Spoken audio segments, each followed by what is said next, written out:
तो एक बार फिर से बोल रहा वेलकम है स्टूडेंट आपका। और जैसे कि आप जानते हैं लास्ट क्लास तक हमने क्वेश्चन नंबर 23 तक कंप्लीट कर लिए हैं।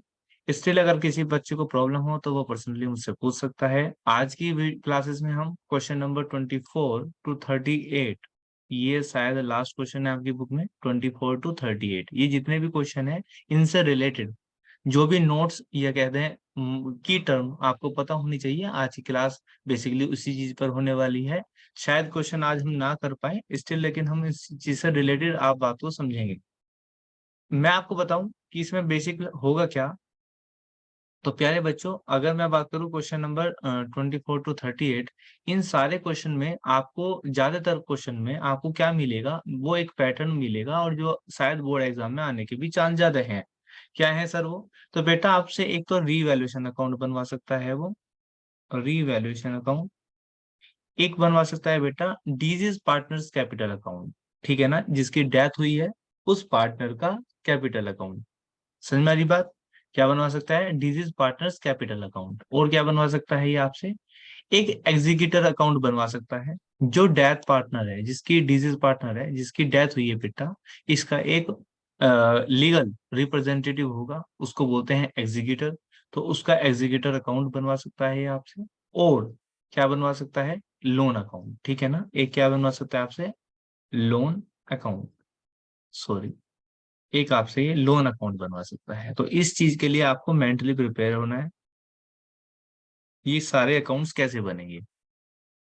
तो अगर बेटा मैं बात करूं डिवैल्यूएशन की, तो revaluation same as before, there is a no change in the death of a partner, retirement of a partner और एडमिशन ऑफ ए पार्टनर। कोई चेंज नहीं है, रिवैल्यूएशन सेम एज बिफोर बनेगा। अगर बात करें पार्टनर्स कैपिटल अकाउंट की, तो पार्टनर्स कैपिटल अकाउंट भी सेम एज बिफोर बनेगा। लेकिन अगर मैं इसको समझाने जा रहा हूं तो वो इसलिए नहीं समझा रहा हूँ कि कैपिटल अकाउंट कैसे बनेगा। मैं सिर्फ उसी का कैपिटल अकाउंट डिस्कस करूंगा जिसकी डेथ हुई है उस पार्टनर के कैपिटल अकाउंट की। ऐसा क्यों सर? ऐसा इसलिए प्यारे बच्चों, क्योंकि जो पार्टनर की डेथ हुई है अक्सर क्वेश्चन के अंदर उसी का कैपिटल अकाउंट बनाने के लिए कह देते हैं। अब आप यूज टू हैं सभी के कैपिटल अकाउंट बनाने के लिए। तो किसी एक सिंगल पार्टनर का कैपिटल अकाउंट कैसे बनता है और उसमें किन बातों का ध्यान रखना चाहिए, specially in death of a partner, तो वो मैं आपको आज डिस्कस कराऊंगा। आगे चलते हैं। एग्जीक्यूटर अकाउंट बिल्कुल सिंपल है, इसमें कुछ भी ऐसा रॉकेट साइंस नहीं लगेगी। कभी आप सीखते हो कि सोचते हो कि एक नया अकाउंट है, बर्डन बढ़ गया, कुछ नहीं है, ये मान के चलो कुछ भी नहीं है, सिर्फ एक फॉर्मेलिटीज है। लोन अकाउंट आप ऑलरेडी सीखे हुए हैं, रिटायरमेंट में बिल्कुल सेम ऐसे ही बनेगा। स्टिल मैं क्वेश्चन में आपको करा भी दूंगा। तो चलिए शुरुआत करते हैं पार्टनर्स कैपिटल अकाउंट में। तो प्यारे बच्चों, मैं आपको एक बात ही बता दूं, डिजीज पार्टनर्स कैपिटल अकाउंट हो, चाहे रिटायरिंग पार्टनर्स कैपिटल अकाउंट हो, चाहे कोई सा भी पार्टनर का कैपिटल अकाउंट हो, चेंज कुछ भी नहीं होता। अगर आप सोचते हैं कि यहाँ पर चेंज है, तो मैं कह दूं चेंज बिल्कुल भी नहीं है। हाँ, कुछ बातों का ध्यान जरूर रखना पड़ता है जो बच्चे अक्सर रख नहीं पाते, ठीक है ना। तो इसीलिए आज की क्लास उसी के लिए डेडिकेशन है। एक बार फिर से मैं आपको बता दूं कि इसके अंदर किसका कैपिटल अकाउंट की ज्यादा डिस्कस कर रहे हैं हम बेटा? जिसकी डेथ हुई है, हम उस पार्टनर्स का कैपिटल अकाउंट डिस्कस करने जा रहे हैं, ठीक है ना। आपको पता है यहाँ पर क्या आएगा आपका? पर्टिकुलर, यहाँ पे आपका अमाउंट, यहाँ पे आपका पर्टिकुलर, और बेटा यहाँ पर अमाउंट। आगे चलते हैं। अगर मैं बात करूं क्रेडिट साइड की, ठीक है ना, तो कैपिटल अकाउंट में क्या क्या चीजें आ सकती हैं उस पर आप फोकस करेंगे। भाई आपको पता है सबसे पहले क्या आती है कैपिटल अकाउंट में? By balance BD. तो जो भी होगी आप उसकी बैलेंस बीडी लिख देंगे। उसके बाद अगर आपको पता है बेसिकली जो हम पार्टनर्स कैपिटल अकाउंट लेकर आते हैं या कैपिटल अकाउंट जो बनाते हैं, अक्सर हमें क्वेश्चन में क्या मिलती है प्यारे बच्चों? Balance sheet. Let us suppose ये ऊपर बैलेंस शीट बनी हुई है। तो मैं आपको स्टार्टिंग से change in profit sharing ratio chapter से फोकस करके बता रहा हूँ कि यहाँ पर आपको कभी कभी general reserve, reserve fund, profit and loss का क्रेडिट बैलेंस, और WCR, और investment fluctuation investment fund, fluctuation यहाँ पर मैं आपको बताता हूँ अक्सर कि एक आपको ओल्ड गुडविल मिल सकती है, एक आपको एडवर्टीजमेंट सस्पेंस अकाउंट मिल सकता है, और एक आपको यहाँ पर प्रॉफिट एंड लॉस का डेबिट बैलेंस मिल सकता है। तो इन पे भी मैं स्टार्टिंग से फोकस करके आ रहा हूँ, दैट्स वाई मैं आपको बता दूं कि ये भी तो होंगे ना, इस चैप्टर में भी तो होंगे ना। अगर बैलेंस शीट मिली हुई है या क्वेश्चन थ्योरी में भी लिखा हुआ है तो ये चीजें ऑब्वियस सी बातें होंगी। और यू नो वेरी वेल बेटा कि ये ट्रांसफर भी होते हैं, ये और नो, ये जिगजैग फॉर्मेट यस में सर। ट्रांसफर भी होते हैं। तो ये सेम ऐसे ही होंगे जैसे आप करते आ रहे थे। तो मुझे कोई रटना, आपको रटना नहीं है। मैं बैलेंस शीट फॉर्मेट में लिखूंगा जरूर, लेकिन रटना नहीं है। तो आपको पता है जनरल रिजर्व आएगा, लेकिन गलती क्या कर देते हैं बच्चे, वही इसीलिए डिस्कस करा रहा हूँ, जनरल रिजर्व। तो इस चीज को मैं डिस्कस करा देता हूँ। एक सेकेंड रुकिए जरा, मुझे टाइम दो। इसको मैं आज थोड़ा सा कैपिटल लगाऊं, क्वाइटली बड़ा बना देता हूँ, सो दैट आप इजीली समझ पाएंगे।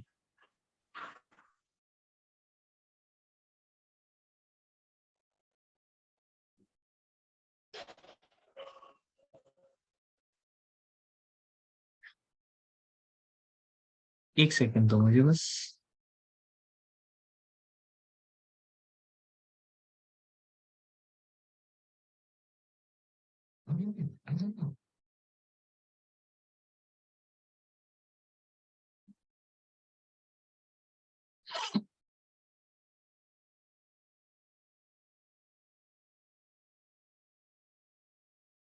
ठीक है बेटा, तो जनरल रिजर्व इसमें आएगा।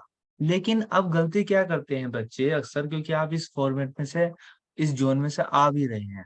क्या करा था आपने, प्रॉफिट, जैसे प्रॉफिट शेयर निकाला था, तो प्रॉफिट में आप किससे मल्टीप्लीकेशन करते थे प्यारे बच्चों, शेयर से और टाइम बेस से। अगर 3 महीने उसने काम किया तो 3/12, यस और नो। लेकिन क्या जनरल रिजर्व में भी यही होगा? तो मैं आपको बता दूं, बिल्कुल भी नहीं होगा। क्यों नहीं होने का सर? क्योंकि बेटा जनरल रिजर्व जो भी चीजें हैं, ये सब बैलेंस शीट आपको कब की मिली होती है, लास्ट ईयर तक की, है ना, लास्ट ईयर। तो ये बताओ, ये तो पूरे साल काम किया था ना लास्ट ईयर, तो ये अब तक के प्रॉफिट बनाए हुए हैं, अब तक के रिजर्व बनाए हुए हैं। तो याद रखना इसमें आएगा शेयर, तो मैं आपको ब्रैकेट में लिख दूंगा, जिससे भी मल्टीप्लीकेशन करनी, इसमें सिर्फ गुना करोगे शेयर से, और जो भी आएगा वो यहाँ पर आप लिख देंगे। अब क्या बचता है हमारा, चाहे वो जनरल रिजर्व हो हमारा, चाहे वो बेटा हमारा प्रॉफिट रिजर्व फंड हो, चाहे वो हमारा रिजर्व फंड हो, चाहे बेटा वो हमारा प्रॉफिट एंड लॉस का क्रेडिट बैलेंस हो, चाहे प्यारे बच्चे वो इन WCR हो, चाहे वो इन्वेस्टमेंट फ्लक्चुएशन फंड हो।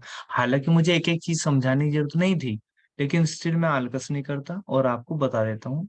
इन सब में क्या आएगा प्यारे बच्चों, share. Are you getting my point?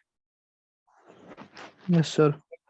यानी कि आप सिर्फ जैसे कि अगर मैं कहूँ, जैसे कि एग्जांपल एक समझ लेते हैं सो दैट ज्यादा समझ में आए। यहाँ पर जनरल रिजर्व कितना था, 30,000 रुपए, और 3 पार्टनर थे, A, B और C। तीनों का रेशो 1:1:1 था, जिसमें एक की डेथ हो गई है, एक की डेथ हो गई है। और आप सपोज करो, आपसे क्वेश्चन में कहा कि prepare the disease partners capital account. तो जब आप कैपिटल अकाउंट में जनरल रिजर्व लिख रहे होंगे बाय जनरल रिजर्व, तो कितनी अमाउंट लिख दे रहे होंगे, बताओ मुझे, यहाँ कितनी अमाउंट आएगी, जल्दी से। वेरी गुड, सिर्फ 10,000 रुपए। तो आपको क्या करना है, सिर्फ उसका शेयर निकालना। That's why I right here share share share share. तो यानी कि आपको सिर्फ शेयर निकालना है इन सारी चीजों में। इसका एक शॉर्टकट भी मैं आपको बता दूं, बैलेंस शीट में जितनी भी चीजें होंगी, बैलेंस शीट में जितनी भी चीजें होंगी, उनमें सिर्फ मल्टीप्लीकेशन एक चीज से होगी। किस चीज से मल्टीप्लीकेशन होगी, बैलेंस शीट में जितने भी आइटम होंगे, मल्टीप्लाई इनटू शेयर, सिर्फ शेयर से मल्टीप्लीकेशन करोगे। Got it? चलिए, इसके बाद इसके बाद क्या आ सकता है, इसके बाद क्या चीजें आ सकती हैं हमारे बैलेंस शीट में? तो मैं आपको बता दूं, आपके याद होगा कि सैलरी भी आ जाती है पार्टनर्स, याद है ना, फर्स्ट चैप्टर में सीखा हुआ है, सैलरी, सैलरी आ सकती है। तो लेकिन सैलरी को याद रखना है, इसीलिए मैंने लिखवाया है, ये आएगी बेटा टाइम बेस। कैसे आएगी, टाइम बेस। इस बात को बहुत टाइम फोकस बेस। करके समझना। क्यों? क्योंकि अगर मैं बता दूं बेटा, एक ही सैलरी जो थी वो 10,000 पर मंथ थी, और उसने जो काम किया उसने कहा उसकी डेथ होगी 30 जून को। तो अप्रैल, मई और जून, तो सैलरी कितनी लिखोगे भाई? 10,000 गुना 3, यस और नो? तो यहाँ पर सैलरी आएगी 30,000। 4 महीने काम करा तो 4 से मल्टीप्लाई, 5 महीने काम करा तो 5 से मल्टीप्लाई। उसके बाद आपको याद होगा बाय इंटरेस्ट ऑन कैपिटल, ये भी तो यही आता है, यस और no? Interest on yes sir. Capital. तो याद रखना Yes, sir. Interest on capital भी आपका टाइम बेस आएगा, ये भी आपका टाइम बेस आएगा। टीबी लिख दूं, समझ जाओगे? Time base. टाइम बेस क्या मतलब सर? वही। अच्छा एक बात बताओ भाई, इंटरेस्ट ऑन कैपिटल, भाई जिस 3 महीने उसने सपोज करो वर्किंग डेज रहे उसके, 3 महीने उसने काम करा, उसके बाद उसकी डेथ हो गई, तो क्या कैपिटल बाद में भी लगी रहेगी उसकी? नहीं ना, कैपिटल 3 महीने तो लगी रहेगी। तो इसलिए इसको भी कैसे देते हैं हम? टाइम बेस देते हैं। उसके बाद आपको याद होगा पहले चैप्टर में हमने सिर्फ ये चीजें पढ़ रखी हैं, कमीशन भी आता है अगर मिलता है तो बाय कमीशन। अगर किसी डिजीज पार्टनर का कमीशन है तो वो भी आएगा। तो वो तो एज पर द टर्म आएगा, जैसे भी उन्होंने कहा है ऐसे ही आएगा, एज पर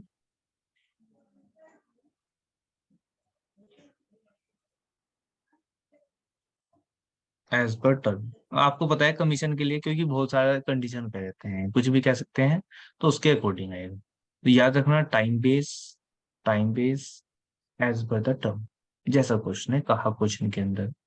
इसमें आपको ज्यादा कंफ्यूजन होने का करेगा। आगे आ जाते हैं बेटा। और क्या आता है अगर रीवैल्यूएशन अकाउंट बना के ला रहे हैं तो याद होगा बाय रीवैल्यूएशन भी आता है, हाँ या ना? Revaluation account. Yes, sir. तो रीवैल्यूएशन कैसा आएगा बेटा? यहाँ पर शेयर ही आएगा, रीवैल्यूएशन तो शेयर पे ही आएगा।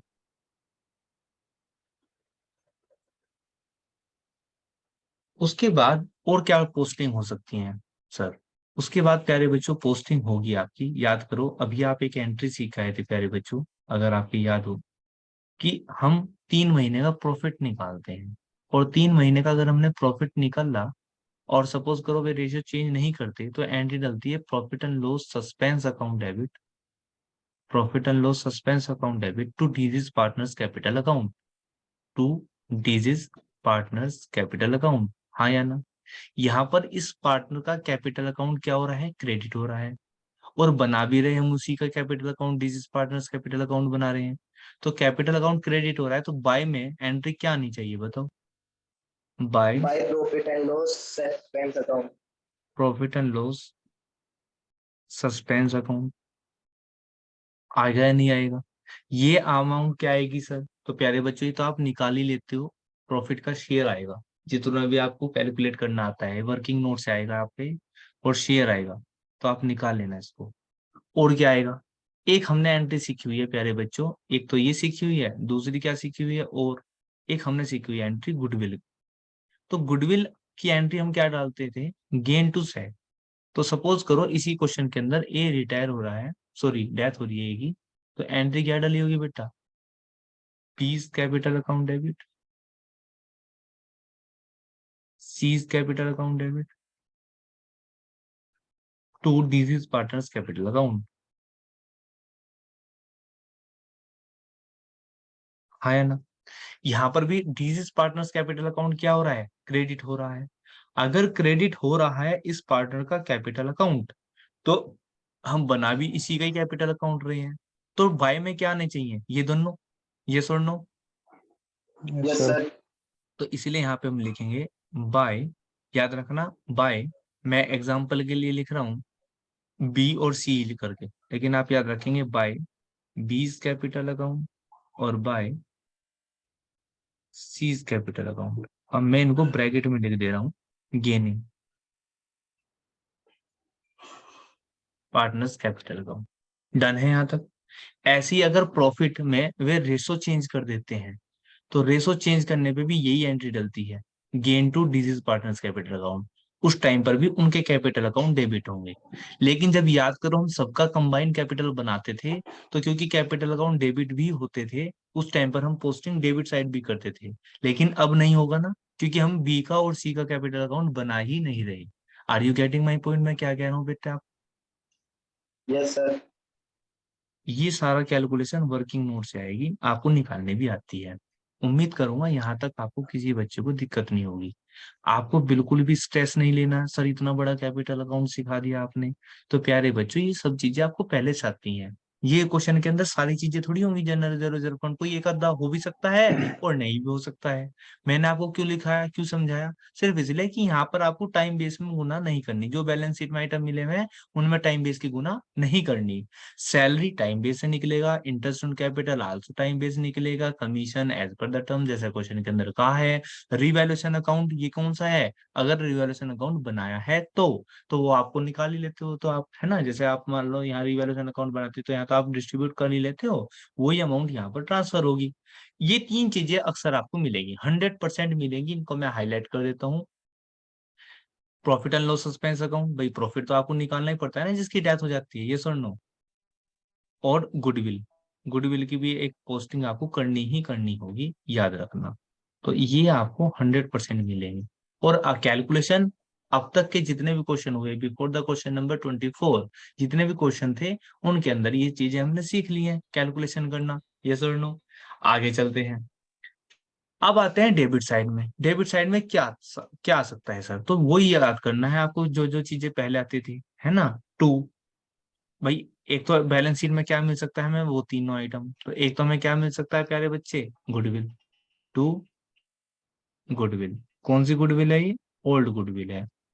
और क्या मिल सकता है भाई हमें? To, advertisement suspense account.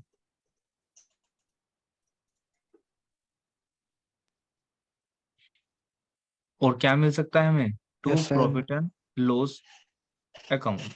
तो इन सब तीनों के हम क्या लिखते थे प्यारे बच्चे? शेयर। यहाँ पर क्या आएगा? शेयर। यहाँ पर भी क्या आएगा? शेयर। यहाँ पर भी क्या आएगा? शेयर। यानी कि यहाँ टाइम बेस से गुना नहीं करनी। कभी आप करो कि गुडविल थी 30,000 रुपए की, तो आप करो 30,000 इंटू उसका शेयर 1/3 और गुना करो 3/12। तो ये काम नहीं करना है। क्यों नहीं करना, मैंने क्या बताया रीजन? ये पुराने चीजें हैं बैलेंस शीट में जो ऑलरेडी पड़ी हुई हैं, इनमें आप उसका पूरा पूरा हिस्सा है, टाइम बेस से कोई मल्टीप्लीकेशन नहीं होगी। उसके बाद हम क्या बता रहे हैं आपको? उसके बाद हम बता रहे हैं जो पुरानी चीजें हम समझते थे। भाई यहाँ पर क्या आता था? टू ड्राइंग आता था, यस और नो? ड्राइंग भी आता था, और टू इंटरेस्ट ऑन ड्राइंग भी आता था। फंडामेंटल में याद करो, टू इंटरेस्ट ऑन ड्राइंग। तो ये मैक्सिमम कैपिटल अकाउंट है, ये आ ही सकते हैं, ये किसी भी चैप्टर में आ सकते हैं। ठीक है ना, ड्राइंग और इंटरेस्ट ऑन ड्राइंग। तो याद रखना यहाँ पर किस बेस में आएगा सर? अगर हमें मिला हुआ है ड्राइंग, तो कैसे कैलकुलेट करेंगे भाई? तो हम यहाँ पे लिखेंगे बस उसी का ड्राइंग, है ना, अमाउंट, जिसका जो पार्टनर डिजीज है उसी की अमाउंट आएगी, उसने कितना ड्राइंग किया ड्यूरिंग द पीरियड। और पूरा जो आपका इंटरेस्ट ऑन ड्राइंग है ये होगा आपका टाइम बेस। टाइम बेस, जितना भी उसने इंटरेस्ट ऑन ड्राइंग करा, जितने महीने के लिए किया, वही चैप्टर नंबर 1 की कैलकुलेशन, फंडामेंटल में जो सीखा हुआ था हमने। उसके बाद जैसे कि यहाँ पर प्यारे बच्चों रीवैल्यूएशन का प्रॉफिट हुआ था, तो कभी कभी रीवैल्यूएशन में लॉस आ जाता है, तो आपको पता है वो इधर आएगा, टू रीवैल्यूएशन अकाउंट। यहाँ पर क्या आता है? लॉस। अगर लॉस होता है, याद है ना, अगर ऊपर वाले अकाउंट में रीवैल्यूएशन अकाउंट बना रहे हैं हम, तो प्रॉफिट होता है तो यहाँ पर आता था, यस और नो? रीवैल्यूएशन का प्रॉफिट Yes, इधर sir. आता था ना, और लॉस होता है तो वो इधर आता है। दैट्स वाई मैंने यहाँ पर लिखा है उसको। आगे चलते हैं। उसके बाद क्या हो सकता है सर? बस उसके बाद कुछ नहीं होने का, आपकी एक अमाउंट बचेगी जो बैलेंसिंग फिगर होगी, उसको बोले, उसको हम यहाँ लिख देंगे to deceased partners executor account. ठीक है ना, टू डिजीज पार्टनर्स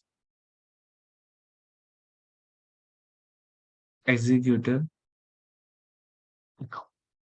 यहाँ पर एक आपको बैलेंसिंग अमाउंट मिलेगी, दोनों साइड का टोटल करोगे, डेबिट साइड माइनस कर दोगे। जैसे ही आप माइनस कर दोगे, एक तो आपको याद रखना है इसको, आपको फेयर नोटबुक में नोट करना है इस कैपिटल अकाउंट को before the starting question number 24। और यहाँ पर जो भी अमाउंट आएगी प्यारे बच्चों, वो मैंने आपको क्या बताया है, वो कैसे आएगी? Balancing figure. जैसे कि अब तक के चैप्टर में आप बैलेंस सीडी निकालते थे, याद है ना? तो वही काम करना है आपको। आई थिंक ये आपको समझ में आया होगा। अच्छा, कुछ भी हर्डल तो नहीं लगी ना बेटा? ऐसा तो नहीं लगा ना कुछ नया बता दिया है? सिर्फ मैंने क्या नो फोकस सर। करने के लिए क्या फोकस करने के लिए बताया है? अमाउंट कैसे आएगी। तो प्यारे बच्चों, मैं आपको एक बार फिर से बता दूं बहुत शॉर्टकट करके, ताकि आपको टफ ना ही लगे। ये स्ट्रेस लेने की बिल्कुल भी जरूरत नहीं है। जनरल रिजर्व फंड जितने भी बैलेंस शीट में आइटम है, चाहे वो 3 आइटम इधर वाले हों और चाहे 5 आइटम इधर वाले हों, ये सब पूरे पूरे उनका सिर्फ शेयर निकालना है। शेयर से मल्टीप्लाई कर दोगे, टाइम बेस से नहीं होगी। सैलरी हो, इंटरेस्ट ऑन कैपिटल हो, ये दोनों आइटम हो, ये दोनों आइटम आपके टाइम बेस होंगे। Commission as per the term होगा। रिवैल्यूएशन का शेयर आप निकाल ही लेते हो, जो भी रिवैल्यूएशन में प्रॉफिट आया है लॉस आया वो इधर आ ही जाएगा, है ना। उसके बाद बनता है ये 3 आइटम, ये 2 आइटम, सिर्फ ये प्रॉफिट, जो आप उसका 3 महीनों का या 4 महीनों का वर्किंग पीरियड का प्रॉफिट। ये भी आप कैलकुलेशन सीख तो गए ना। अब तक के क्वेश्चन में करा क्या हमने? यही सीखा है कि कितनी अमाउंट आएगी, तो ये भी आप इजीली कर लोगे। और गुडविल की अमाउंट भी आपको आती है, ये भी आप इजीली कर लोगे। इधर आते हैं तो drawing, drawing as per the terms, है ना। यानी कि उसने जितना भी ड्राइंग किया ड्यूरिंग द पीरियड, ये ड्राइंग आ जाएगा। इंटरेस्ट ऑन ड्राइंग निकालना आता है आपको, चैप्टर नंबर 1 में सीखा हुआ है। रिवैल्यूएशन का लॉस आप निकाल दोगे बैलेंसिंग फिगर में, बस सिंपल एज यू वांट। उतना सिंपल होगा जितना आप चाहो। बस शर्त क्या है, थोड़ा सा समझना पड़ता है। वीडियो को एक नहीं 2 बार देख सकते हैं आप, इसको नोट डाउन कर सकते हैं, इसको लर्न कर सकते हैं थोड़ा सा, अपने माइंड में एक मैपिंग बना सकते हैं, और उसको रिकॉल करते रहें बार बार कि क्या चीज से शेयर होगा, किस चीज में टाइम वेस्ट होगा। हालांकि इतना टफ नहीं है कि कुछ नया बता दिया, ये सब कुछ already you know very well. बस एक बार रिमाइंडर कराने के लिए मेरा फर्ज था कि क्वेश्चन को स्टार्ट कराने से पहले मैं आपको ये चीजें बताऊं। आगे चलते हैं। अब बात आती है कि एग्जीक्यूटर अकाउंट कैसे बनेगा सर। तो प्यारे बच्चों, एग्जीक्यूटर अकाउंट में कुछ भी नहीं है। जो आपने ये बैलेंस निकाला है, ये to deceased partners capital executor account, वो यहाँ पर ट्रांसफर हो जाएगा। जिस यहाँ पर मैं बना देता हूँ एग्जीक्यूटर अकाउंट। तो याद रखना यहाँ पर आ जाएगा बाय, जिसका भी पार्टनर का कैपिटल अकाउंट बना रहे हैं। एग्जाम्पल के लिए चलो मान लेते हैं ये डिजीज पार्टनर जिसकी हुई थी वो जेड था, तो जेड्स कैपिटल अकाउंट बनाया था हमने, ठीक है ना। तो यहाँ पर क्या आ जाएगा, बाय जेड्स कैपिटल अकाउंट। और कौन सी अमाउंट आएगी यहाँ पर? सर ए का बनाया है। हाँ चलो ऐसा मान लो, ठीक है, मेरे एग्जांपल में ये चल रहा था तो ए ही ले लो, बिल्कुल सही है। A's capital account. तो यहाँ पर हम क्या बना रहे हैं, यहाँ पर क्या है वो तो मैंने वैसे ही मान लिया था बच्चे, फिर भी चलो by A's capital account. Executive account सिखा रहा हूँ, कोई टफ नहीं है, कोई स्ट्रेस नहीं लेना। ये जो बैलेंस आता है, ये आप यहाँ पे लिख दोगे, कोई दिक्कत परेशानी नहीं। No sir. Very good. ये अमाउंट यहाँ पर आ जाएगी। कभी कभी इसको आप ये पेमेंट करने के लिए कह देगा, तो पेमेंट जब आप कर दोगे तो यहाँ पे लिख दोगे to bank account, to bank account. और यहाँ पर अमाउंट कौन सी आएगी, जितनी आपने पेड कर दी है। कभी कभी ये पूरी अमाउंट पेड करा देगा आपसे, और कभी कभी थोड़ी कराएगा। तो थोड़ी करा देगा तो थोड़ी कर दो, पूरी करा देगा तो पूरी कर दो। लेकिन अगर कम कराई, है ना, थोड़ी कराई, तो सर जो बैलेंस बचेगा, भाई सपोज करो यहाँ पर कितना आया, सपोज करो यहाँ पर 1,50,000 आया, कितना आया, 1,50,000 रुपये। और उसने पे करने के लिए कह दिया कि पे कर दो कितना, 50,000 रुपये पे कर दो। कितने पे कर दो, 50,000। सपोज करो इसने कहा पे कर दो 50,000 रुपये। एक सेकेंड, यहाँ पर इसने पे करने के लिए कहा, लेटर सपोज प्यारे बच्चे 50,000 रुपये, तो बैलेंस कितना बचा, 50,000 रुपये। तो ये आपकी अमाउंट कहाँ जाएगी, लोन अकाउंट में। तो याद रखना, इसको हम लिख देंगे to A's executor loan account. और यहाँ पर कितनी अमाउंट आ जाएगी, 1 lakh. Are you getting my point?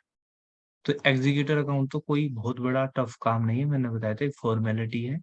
कभी कभी जैसे हमने वहां से उठा के लेकर आए बैलेंसिंग फिगर 1.5 लाख रुपए, तो कह देगा उसकी पेमेंट होगी, तो यहाँ पर कितना ले देंगे, 1,50,000।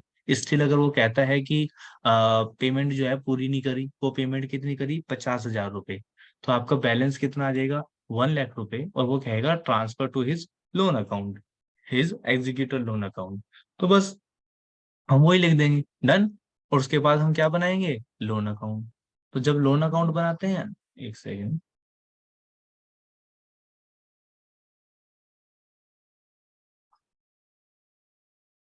हम क्या बनाते हैं, लोन अकाउंट। तो जैसे ही हम लोन अकाउंट बनाते हैं, याद भी होगा आपके,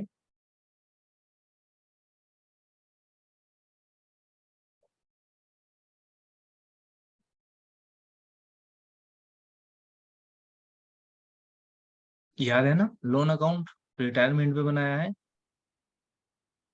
यस सर। तो वो ऐसे ही बनेगा जैसे कि हम बनाते थे।